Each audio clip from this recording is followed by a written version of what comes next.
Hello again. You just had the opportunity to listen to the story Fiona's Lace by Patricia Polacco. Now this book takes place at the beginning. The setting is in Limerick, Ireland.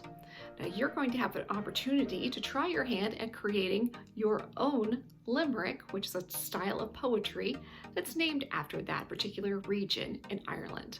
Come along and let's go ahead and get started working on your own limerick. So this is the handout that we're going to be using to help us generate our limerick. Now, up here at the top, we have a short description of what a limerick is, and it's a short, funny poem that contains 5 lines, and they're often nonsensical. The first, second, and fifth lines rhyme with each other and have the same number of syllables, usually 8 or 9. Lines 3 and 4 rhyme with each other and contain 5 or 6 syllables. So here's the example. Once there was a tiny, cute dog who liked playing tag in the fog. Until one dark night, he received a big fright. Now instead, he only will jog. So if we take a close look at this, we should notice a couple of things. The first is the fact that there is a definite meter. There's a rhythm to the words. There once was a tiny, cute dog who liked playing tag in the fog. Till late one dark night, he received a big fright. Now instead, he only will jog. If you notice, it kind of has a sing-songy type of feel to it, or meter. Da-da-da-da-da-da, da-da-da-da-da-da. And not only do we have this kind of meter or rhythm to it, there's also rhyme.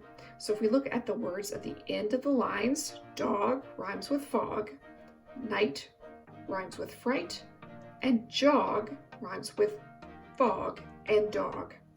So we've got several things we've got to keep in mind here when we're creating our limericks, because not only do we have a meter, rhyme scheme, so pattern of rhyming words at the ends of lines, but we also need to consider the syllables.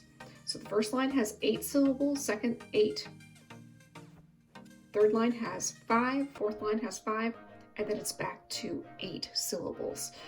So, but we're not going to be intimidated by this, because we're going to take it one step at a time. The first thing we need to consider is words that rhyme. So we know that in our limerick, the first 2 lines need to end with a word that rhymes. And that also needs to have a rhyming word here on the last line. So something I need to consider is I need to make sure that I'm starting off in my first line with a word that's going to rhyme easily. In other words, it's going to have a lot of words that rhyme with it. So I'm also thinking, so if I want to think of a topic, usually limericks are funny, but I'm also thinking of the book that we've read, Fiona's Lace. So I'm thinking back to the part of the story in which Fiona and her sister 𝐼𝐧𝐬𝐿 put out a bowl of milk in their garden for the wee people, for the leprechauns and the fairies, which is a tradition there in Ireland. So I'm very much thinking about some of the ideas here in Fiona's Lace, and I want to use some of those ideas here for my limerick.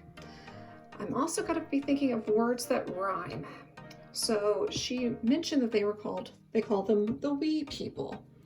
So maybe I want to use the word wee, meaning small, W-E-E, because I know that a lot of words will rhyme with we. And I'm going to list a few of them here just to kind of have a list. So as I'm writing, I can think of lines of poetry. So I'm going to start off with some words that rhyme with we. Let's see, I've got be. I have to charge a fee. Where's me? See, like I see, but also I've got SEA as well. Lots of opportunities, lots of choices here for words that rhyme with we. I think that'd be a great place to start. Okay, so oftentimes limericks also start off with the phrase, there once was a. Okay, so I'm going to count my syllables. I'm going to want around 8 syllables. So how many syllables do I have already? There once was a. Okay, so I've got 4 syllables already. I need at least 4 more. So if I want to talk about wee people, maybe I want to talk about a leprechaun, but that's going to be how many syllables here? Leprechaun, that's going to take 3 out of 4 syllables. That's a lot. Maybe I want to reduce that to a fairy. That's only 2 syllables. Fairy, okay. There once was a fairy.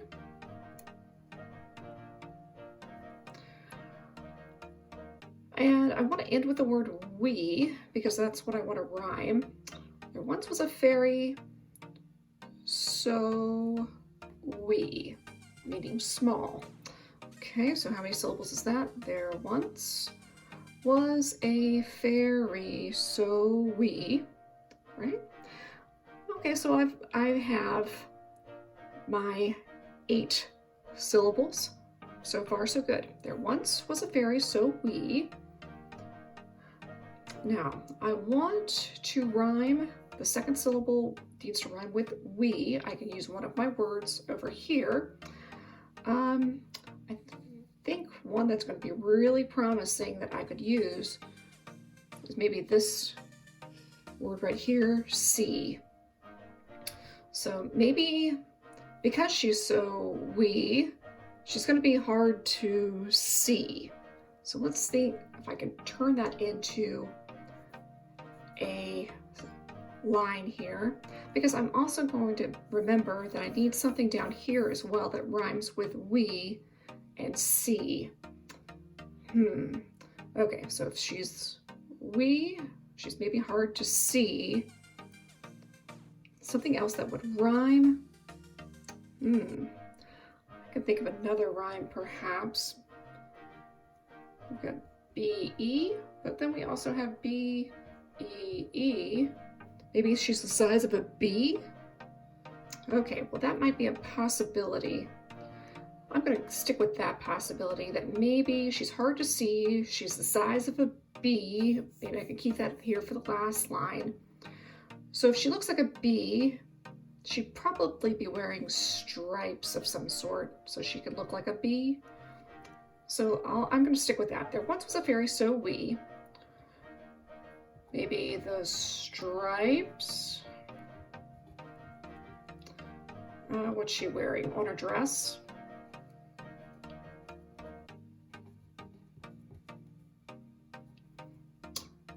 Were all you could see. I need to rhyme with we, see. Were all you could see. Might be a few extra syllables. Let's see. The stripes on her dress were all you could see. Well, that's 10. Should be 8 or 9, but we'll leave it for now. We might come back to that. Okay, the stripes on her dress were all you could see. And then I'm thinking back to the story. So the girls left the milk out. So if I mention milk being left out, out is also a word that I could rhyme fairly easily, because I could say out and about. That could work. Okay. So I can maybe say when the milk was left out.